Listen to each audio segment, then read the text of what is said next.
सतगुरु मौला के दिल के टुकड़ा और अखियों का तारा, खुशियां लेता है बेइंतहा, मालिक का हमेशा रहता उसे सहारा। धन्य वो माँ बाप, धन्य वो परिवार, धन्य वो कुल, यहां आता है सेवादार, मालिक से प्यार करने वाला। और समुद्रों की समुद्र खुशियां बढ़ती ही जाएंगी ज्यों ज्यों सेवा का करता जाएगा। एक एक कदम, एक एक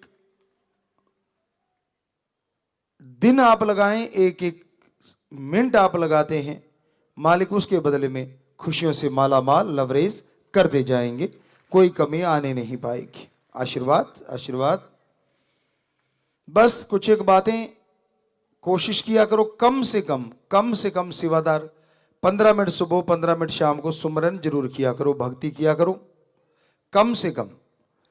हाँ जी, और कोशिश किया करो खाने के बाद सुबह शाम 1 किलोमीटर चाहे घर में घूमना पड़े। दीनता नम्रता रखा करो, नंबरों के चक्करों में नहीं पड़ना, और दृढ़ यकीन रखना जैसे पहले सेवादारों ने रखा है। किसी भी कोई ये नहीं कहे कि भैया आपके सेवादार बिकाऊ हैं, तो ये इस पे दृढ़ यकीन का नारा लगा के हाथ नीचे कर लो, मालिक खुशियां दे।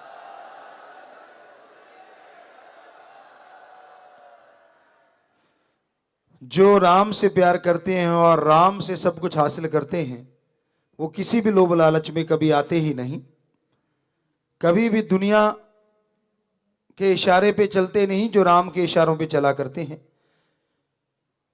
जो राम के रास्ते पे चलते हैं वो कभी राक्षस का रास्ता पकड़ा नहीं करते। कहने को दुनिया कुछ भी कहती रहे, वो राम का रास्ता छोड़ के कहीं और जाया नहीं करते। तो आप सेवादार, आपके माँ बाप कुल धन्य होती है, मालिक सबको खुशियां दे।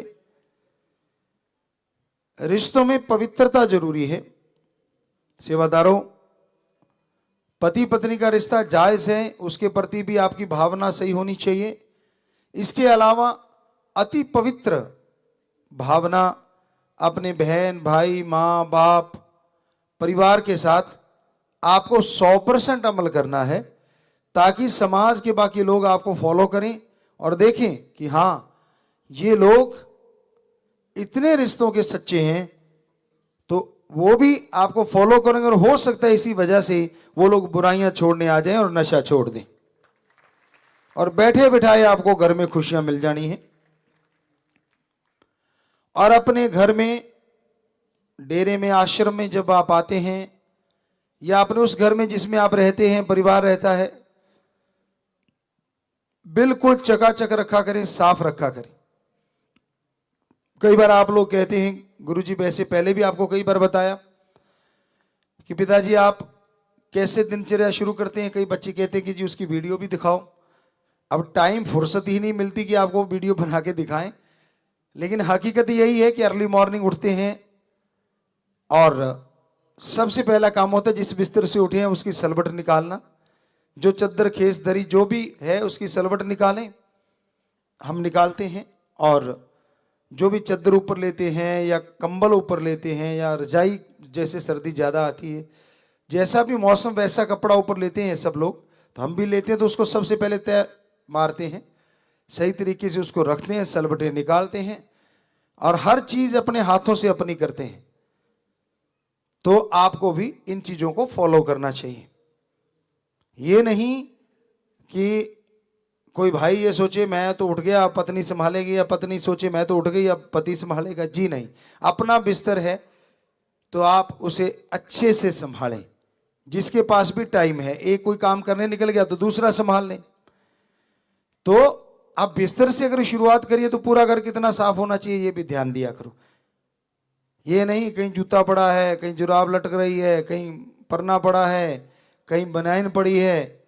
प्लेयर भी बैठे लगते हैं हम बच्चे, प्लेयरों, ये हमने देखा है बच्चों, हमने 32 नेशनल गेम खेले हैं। तो हम में से भी बहुत सारे प्लेयर ऐसे थे कि हमें छोड़ के जो सफाई का कम ही ध्यान रखते थे। अगर उनकी जुराब सुखा दी जाए तो कई बार तो बेहोशी वाले डॉक्टर की जरूरत नहीं पड़ती थी। मतलब इतना कम सफाई रखते हैं। सारे एक जैसे नहीं होते, आजकल बच्चे अच्छे भी हो गए हैं, लेकिन पहले ऐसा होता था, हमने तो देखा है। तो प्लेयरों को भी साफ सुथरा रहना चाहिए, उतनी ही अंदर दिमाग ताजगी हासिल करेगा। और दिमाग अगर ताजा है, ताजगी हासिल करता है, तो गेम्स में अपने आप ही आप तरक्की करते जाएंगे। तो इसलिए घर में सफाई रखना, पूरे घर को चमकता रखना है। हो सकता है उसकी वजह से भी बहुत सारे लोग राम नाम से जुड़ जाएं, बुराई छोड़ दें, नशे छोड़ दें। तो ये सारे वायदे आपसे लेते हैं और आपको मालिक से प्रार्थना करके दुआ करते हैं, आशीर्वाद कहते हैं कि बदले में समुद्रों की समुद्र खुशियां आपको लुटाई। नारा लगा के हाथ नीचे कर।